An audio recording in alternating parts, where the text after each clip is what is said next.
Hey there, subscribe to my channel, and also press this bell icon so you never miss any new updates, cause whenever we upload new video you will get a notification on your phone. The test is in 4-part, Part 1, Part 2, Part 3, and Part 4. Now look at Part 1. Part 1. A campus radio station is going to be in action.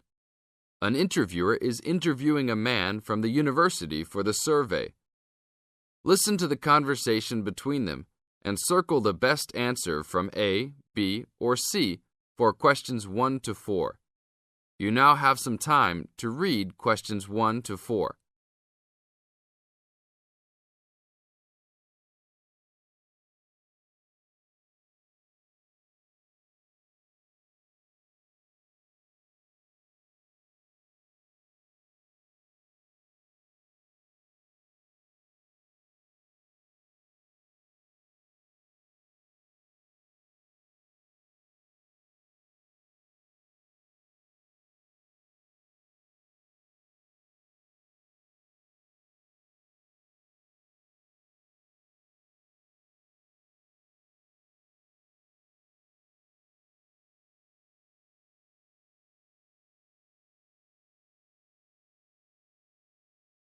Now, we shall begin. You should answer the questions as you listen, because you will never hear the recording for the second time. Listen carefully and answer questions 1 to 4. Excuse me, I'm conducting a campus survey. Would you have time to answer a few questions? What's it all about? We're doing some market research for a new campus radio station starting in the next few months. That's okay. Sounds good. Great. I'll just work through this form with you. And if we could start with some personal background information? Sure. Right. If I could have your age, please. 26. Okay, good. And are you a student, teacher, or in another job? Well, I'm a tutor, but I'm also a postgraduate student, so I don't know what you might call me. What do you think? Okay, well, I'm more of a teacher, really. Fine. And would you mind if I asked about your salary, or I could leave it blank? No, that's okay. It's $20,000 a year. Thanks. Right. Now about your current listening habits. What would you say is your main reason for listening to radio? Well, I'm usually busy during the day at work, so I usually only listen to the radio at night. It helps me relax and unwind, even if I'm studying. Good. And how many hours a day on average do you listen to the radio? Well, not a lot really. I'd say just over an hour all told. Now you have some time to read questions 5 to 10.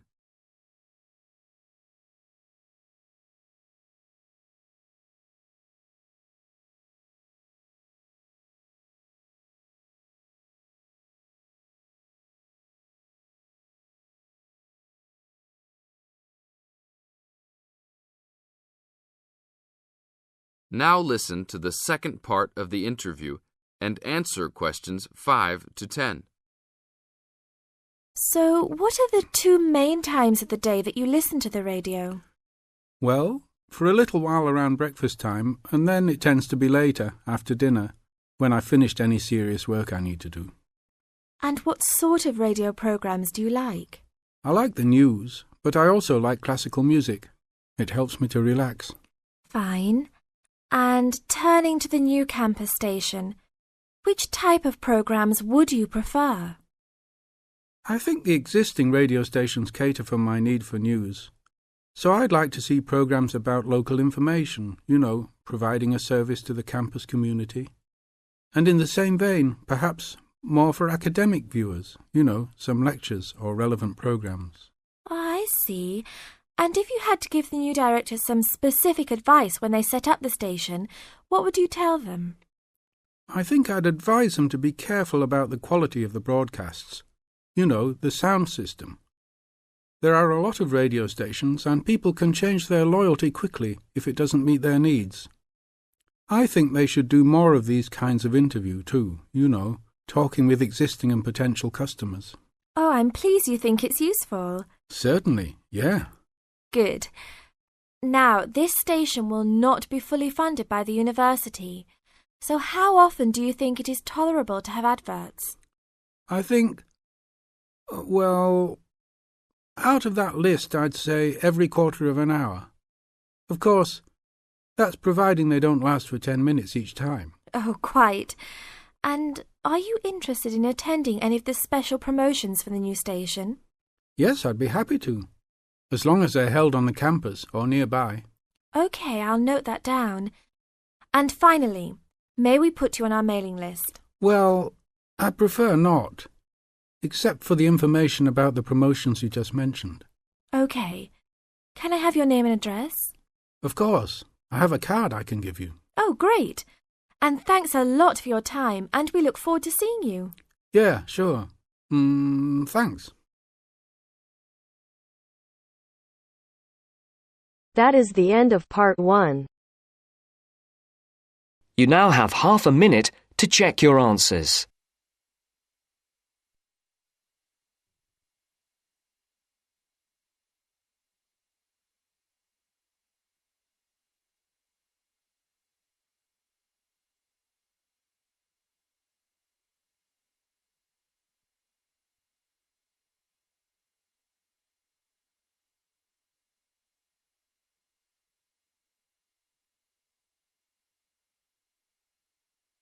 Now turns to part 2.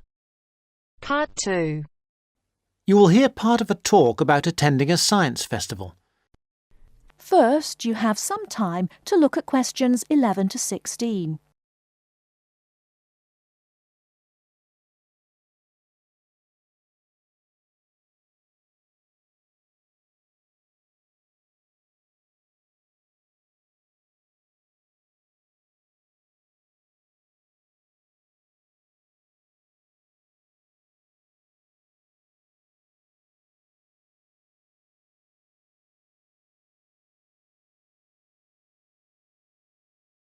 Now, listen carefully and answer questions 11 to 16.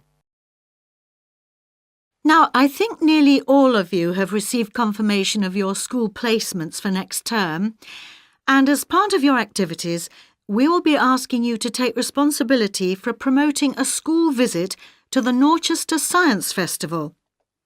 Of course, the head of science at your school will be aware of the festival and should have all the details of it, but all the heads of science at your schools will be looking to you to be the main organiser and motivator of a visit to the festival. They'll give you the documents you need.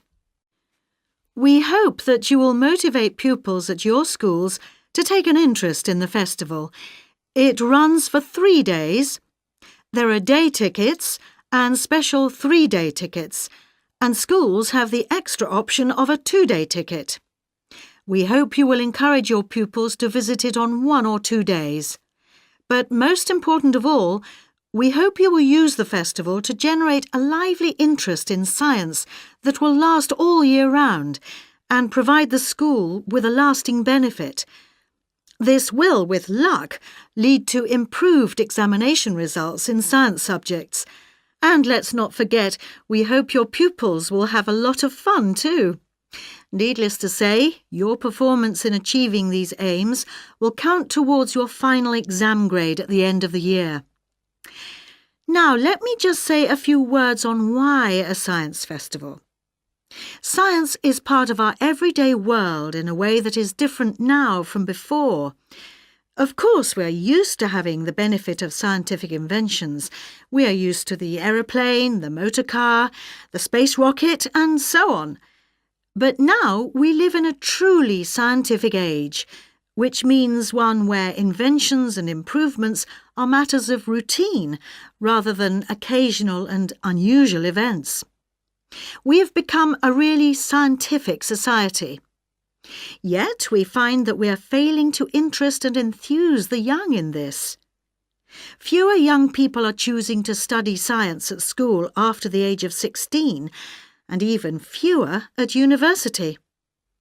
As a result, we have fewer teachers coming into schools to teach science. And many science teachers are not teaching their specialism. For example, I know of several cases where maths is being taught by biologists and chemistry is being taught by physicists. We urgently need another 3,000 science teachers in England at least.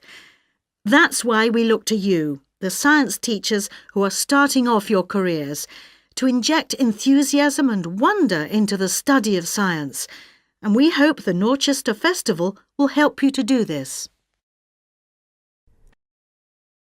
Before you hear the rest of the talk, you have some time to look at questions 17 to 20.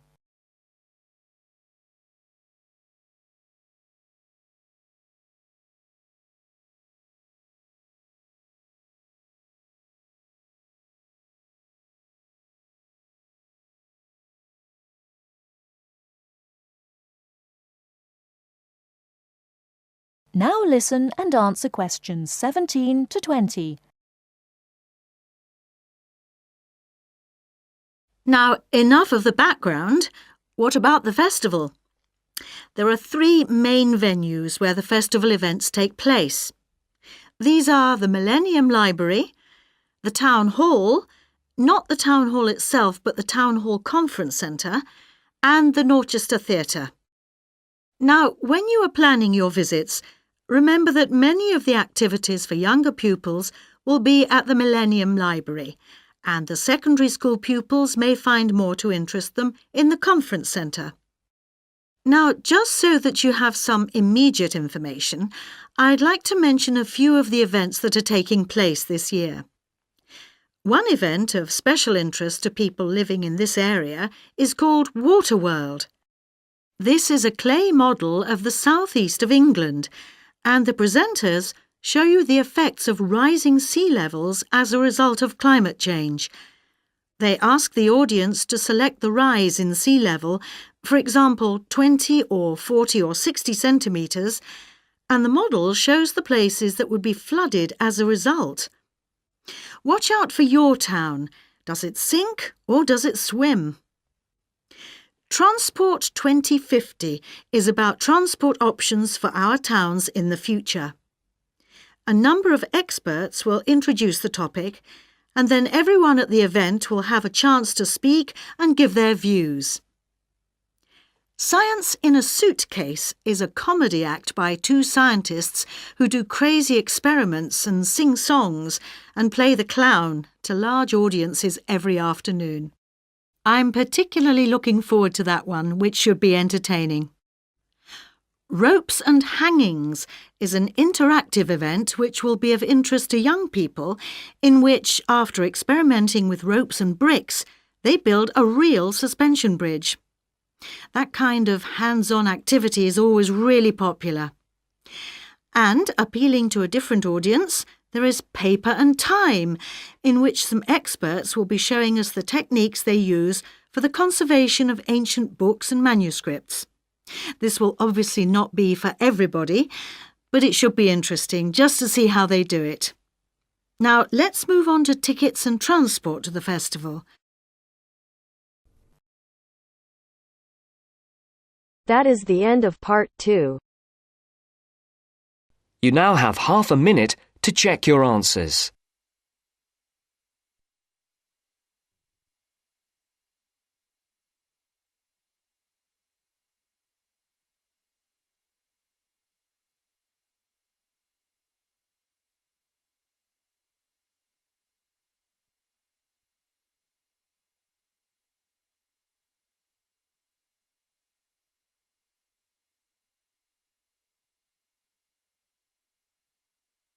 Now turns to part 3. Part 3. Richard Murray, a zoologist and popular TV personality, has been giving a talk on endangered species of wildlife to members of the Young Conservationists Association in a small town in the south of England. Listen to the extract from the discussion he had with 2 of the young people after his talk. First, you have some time to look at questions 21 to 25.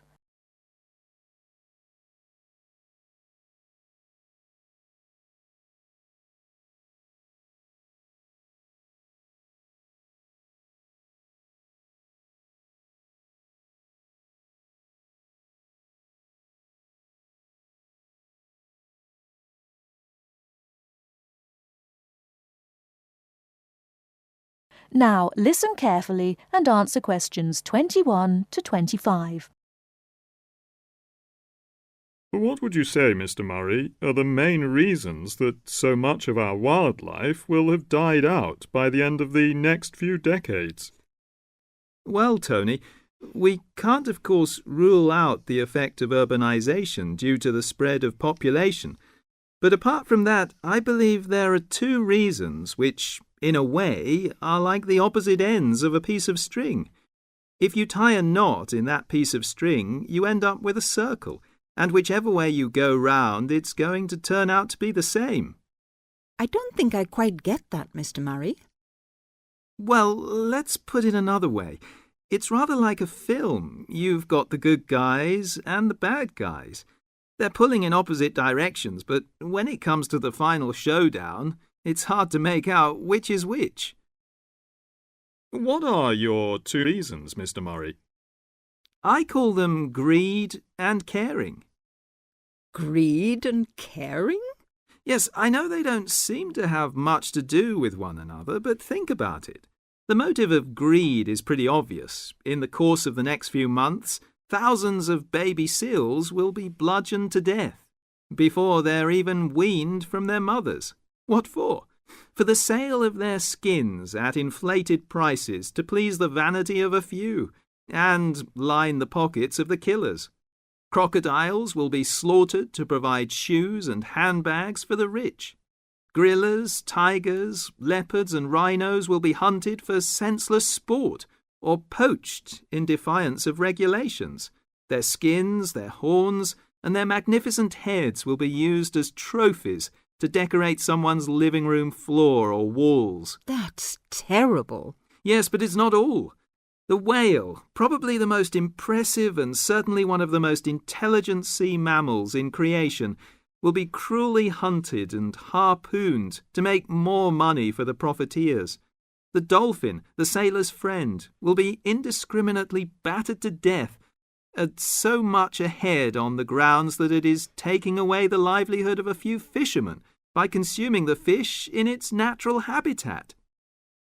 But surely, Mr. Murray, we do have to keep warm. We need whale oil and ambergris. Fishermen have to make a living. Part of what you say is true, of course, Tony, but we shall have to enforce far stricter controls if future generations are not to find themselves in a world devoid of wildlife as we know it. Well, I see what you mean about fur coats and crocodile handbags, Mr. Murray, but I don't understand what you mean by caring. That can't be bad, surely. I mean, I thought we were supposed to be living in a caring society. Well, so we do, in a way. The trouble is, there are so many well-intentioned people who start out with the best possible motives of trying to protect or immunize us from this, that, or the other in the most effective way at the quickest possible rate. But in their enthusiasm, they lose sight of the long-term consequences.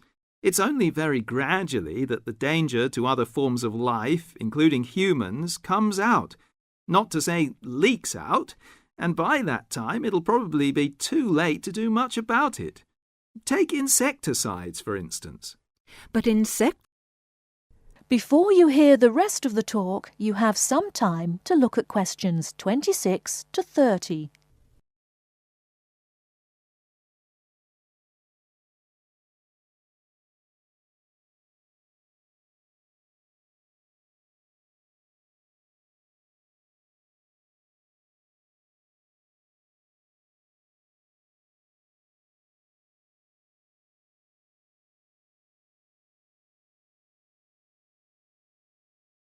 Now listen and answer questions 26 to 30. But insecticides protect crops from pests. They destroy disease-carrying mites and creepy crawlies like cockroaches. True, but nature has a way of developing her own immunity against insecticides and other pest controls, with the result that the biologists are driven to inventing stronger and stronger compounds, which, though they may annihilate the pest, nevertheless permeate the environment, are assimilated by plant and animal life, and become absorbed by the soil. Countless innocent creatures, the beaver or the mole, for example, are performing a useful task in the natural control.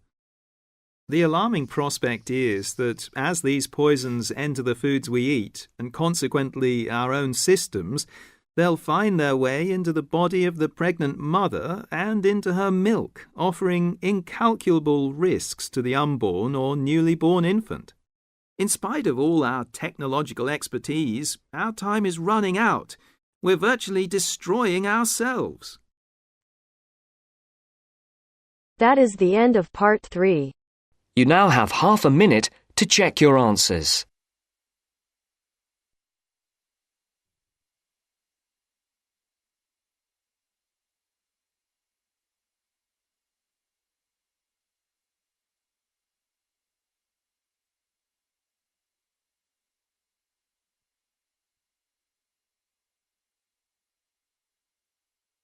Now turns to part 4. Part 4. You are going to hear a talk given by Jim Allen. He is going to share some of his findings of his research.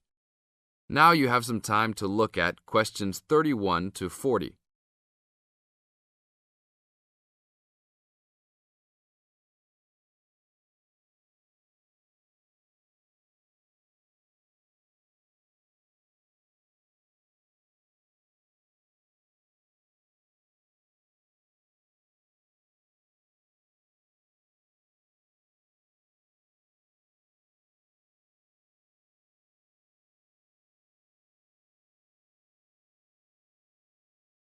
Now, listen carefully and answer questions 31 to 40. Good morning. Today we'll be hearing from Jim Allen, who will be sharing some of the findings of his research project from last term. Jim. Thanks. Well, to start with, a little bit of background about the project. As you can see, our title is something that is relevant to everybody in this part of the world: water safety. These days, there's a lot more to water safety because of the increasing number and range of boats and other things people use on public waterways. I'd become interested through reports on radio about the number of incidents involving small powerboats and individual watercraft such as jet skis.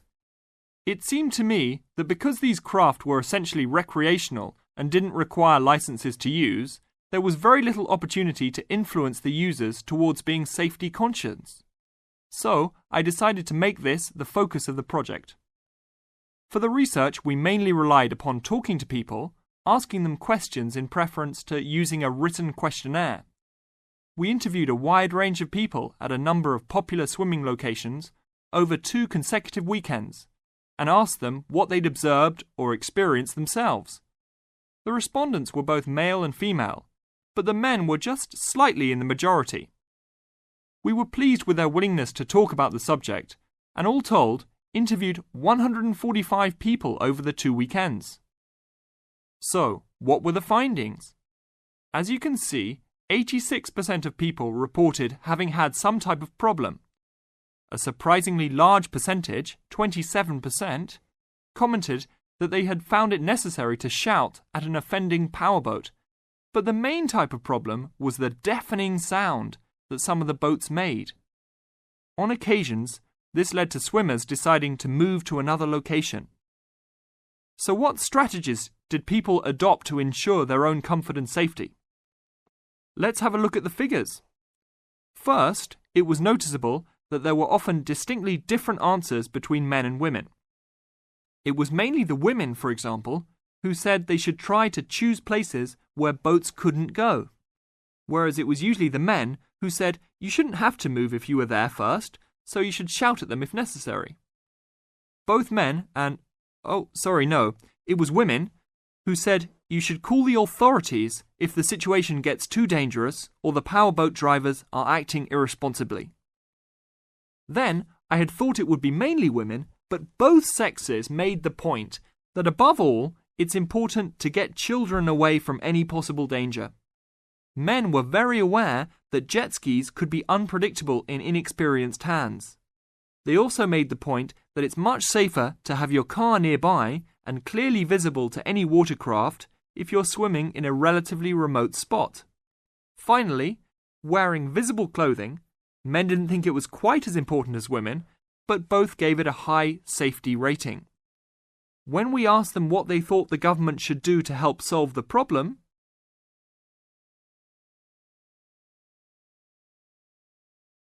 That is the end of part 4.